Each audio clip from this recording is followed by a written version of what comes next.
यादव जी, मामला कोर्ट का है। सर्वे करने के लिए टीम गई, पुलिस वहां पर तैनात थी। क्या जरूरत है भड़काऊ बयान देने की, या क्या जरूरत है ये एहसास करवाने की कि मुसलमानों के साथ देखिए बहुत गलत हो रहा है, मुसलमानों को देखिए एकजुट हो जाना चाहिए।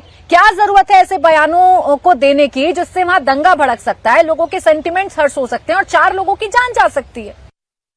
प्राची जी, भारतीय जनता पार्टी की परंपरा और इनकी परवरिश ऐसी है कि चीजों को घालमेल करना इनको बहुत अच्छे से आता है। अब मैं एक एक करके आपको क्लियर कर दूं, दर्शक भी इस बात को समझ लें। जो सर्वे की बात है, माननीय न्यायालय का जो आदेश था, उस आदेश के अनुरूप सर्वे हो चुका था। एक दिन पहले सर्वे पूरी तरह से दोनों पक्षों ने बैठ के करवा दिया था, उसमें किसी कोई आपत्ति थी ही नहीं। तो न्यायालय का मामला और सर्वे का मामला बिल्कुल निपट चुका था। अब सवाल ये उठता है कि उत्तर प्रदेश पुलिस की जो कार्यशैली है, उन्हें किसने आदेश दे दिया कि दोबारा से जाके सर्वे करो? जो सर्वे टीम है उन्हें किसने आदेश दे दिया कि दोबारा से जाके सर्वे करो? क्या उनके पास न्यायालय का आदेश है कि अगले दिन सुबह 6 बजे हम सर्वे करने पहुंच जाएंगे? सर्वे करने जब आप पहुंच रहे हैं तो कम से कम दोनों पक्षों को सूचना देंगे। आप बिना सूचना के नहीं जा सकते हैं। और सर्वे करने वाली जो टीम गई, उनके साथ जो लोग चल रहे थे, वो अगर किसी धर्म का नारा लगाएंगे तो इससे क्या वहां के जो कमिश्नर थे या जो सर्वे टीम के उसके चेयरमैन होंगे या सदस्य होंगे, उनके कान में कोई कुछ दिक्कत थी? सुनाई नहीं दे रहा था? उनको नहीं पता चला माहौल खराब हो रहा है? तो ये उत्तर प्रदेश पुलिस और योगी सरकार के संरक्षण में सारा चीज हुआ, ताकि जो जिन्होंने जो चोरी करी है, लोकतंत्र की जो लूट करी है, उस लूट को छुपाने का प्रयास करने के लिए इन्होंने 3-4 लोगों की शहादत करवा दी वहां पे। अगर ये चाहते समय रहते तो किसी की जान नहीं जाती। अगर पुलिस चैतन्य है, पुलिस सतर्क है, जब 3 घंटे बाद पुलिस सतर्क हो सकती है, 3 घंटे पहले क्यों नहीं हो सकती है? और पुलिस वाले की जिम्मेदारी, जो उसे पिस्टल दिया जाता है, उस पिस्टल से लोगों की जान की हिफाजत करी जाती है, उससे जान नहीं लिया जाता है। आपने चुनाव में देखा, प्रशासन पिस्टल लेके घूम रहा है, पुलिस लाठी लेके घूम रही है, उसके बाद हुक्मरान जो है वो पत्थर लेके घूम रहे हैं। ये इस तरह से पुलिस प्रशासन का दुरुपयोग करके लोगों के बीच में बेमनस फैलाना, दंगा फैलाना और जान तक चली जाए, ऐसी गंदी राजनीति भारतीय जनता पार्टी को छोड़ देनी चाहिए। आपके जवाब से 2-3 सवाल खड़े होते हैं। पहला ये कि किसके आदेश से वहां जो सर्वे टीम थी वो पहुंच गई? ठीक है, आप नहीं मानते कि वो कानूनी है या गैर कानूनी है, वो गलत तरीके से पहुंचे, सही तरीके से पहुंचे। तो धर्मेंद्र यादव जी, इसी देश में कोर्ट है ना? आप लोगों ने कितनी शिकायतें दर्ज करवा दी, कितनी आपत्ति दर्ज करवा दी कि गैर कानूनी तरीके से सर्वे करने के लिए टीम पहुंच गई थी? अभी तक आप ये ढूंढने में लगे हुए हैं कि किसने किसको मारा।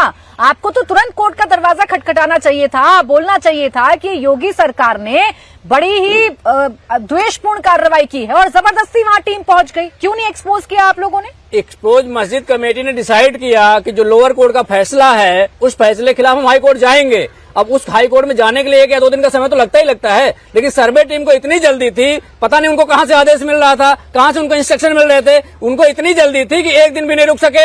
1 दिन पहुंच गए, चलो कोई बात नहीं, फिर भी उन लोगों ने कोऑपरेट किया। लेकिन जो दूसरे दिन सुबह गए, उसके पास इस बात का, किसी के पास कोई तर्क हो, कोई जस्टिफिकेशन हो, अगर भारतीय जनता पार्टी के पास, तो बताएं। अच्छा, मैं कह रही हूँ नहीं, आदेश से सुबह 6 बजे पहुंच गए। मैं कह रही हूँ नहीं, मैं आप ही की बात को सही मान रही हूँ कि दूसरे दिन वहां पर सर्वे की टीम क्यों पहुंच गई। तभी तो आपसे पूछ रही हूँ ना, जब आपको दिख रहा है कि आपकी आंखों के सामने योगी सरकार गलत कर रही है, तो आप क्यों नहीं जाकर एक्सपोज करते योगी सरकार को?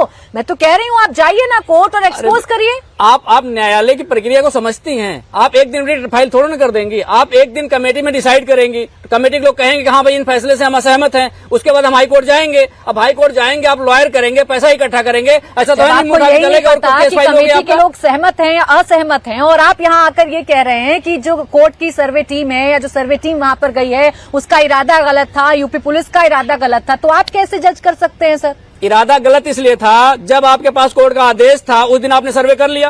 अब दूसरे दिन आपके पास बिना आदेश के सर्वे करने क्यों पहुंच गए? सुबह 6 बजे ही क्यों पहुंच गए? आपके साथ चलने वाले लोग धार्मिक नारे क्यों लगा रहे थे? आप क्या कोई धार्मिक प्रदर्शन करने जा रहे थे? मैं आपसे कह रही हूँ, आप ये प्रूफ कर दीजिए ना जाकर कि जो कोर्ट के आदेश के बाद या कोर्ट के आदेश से पहले या कोर्ट के आदेश पर ही जो टीम वहां पर गई है, वो गैर कानूनी तरीके से गई है। और मुझे एक बात और बताइए सर, जय श्री राम का नारा लगाना कौन सा भड़काऊ नारा हो गया? जय श्री राम का नारा लगाना भड़काऊ नारा होता है? सुन लीजिए, आप किसी मस्जिद में जाके जय श्री राम का नारा लगाइए, कोई किसी मंदिर में जाकर के अल्लाह अकबर बोले, ये भड़काऊ नहीं है? मुझे बता दीजिए आप। अगर इतनी सौहार्द है उत्तर प्रदेश पुलिस के अंदर, इतनी संवेदना होती तो आज बहराइच का दंगा नहीं होता। अगर इतनी संवेदना होती तो आपका संभल का दंगा नहीं होता। भारतीय जनता पार्टी को दंगा शूट करता है, और जब भी कोई विफलता होती है तो एक दंगा ये प्रायोजित कर लेते हैं, 2-4 लोगों की जान चली जाएगी और पूरा देश उसी में उलझ जाएगा। आप भी डिस्कशन कर रही हैं, हम भी डिस्कशन कर रहे हैं। किस तरह से चार लोगों की जान जाएगी तो कैमरे के डिस्कशन सामने करना आया पड़ेगा। जो और आपके नेताओं ने भी बयान दिए हैं। मैं तो सिर्फ इतना कह रही हूँ प्रोफेसर साहब आपसे कि अगर इतना सब कुछ गैर कानूनी हो रहा था, यूपी पुलिस की मंशा पर अगर आपको शक है तो आप खामोश क्यों रहते हैं? आपको कोर्ट जाकर इन्हें एक्सपोज करना चाहिए ताकि यहाँ पर बीजेपी सरकार के चेहरे से नकाब हट जाए, पता चल जाए कि जो भी कुछ करते हैं इनका इरादा जो है वो खराब है। पिछले आपने देखा होगा उपचुनाव में हमने 500 शिकायतें दर्ज कराई, 500 शिकायतों में सिर्फ 7 पुलिसकर्मी सस्पेंड हुए। वो एसएचओ आज तक सस्पेंड नहीं हुआ जो पिस्टल लहरा रहा था और महिला को रोक रहा था। महिला का बयान भी आ गया है कि महिला ने कहा कि मैंने कहा मुझे गोली मार दो लेकिन वो डाले जाऊंगी, वो बयान भी आया है। अब अगर चुनाव आयोग इस बात को नहीं देख पा रहा है तो उसको हम क्या करें?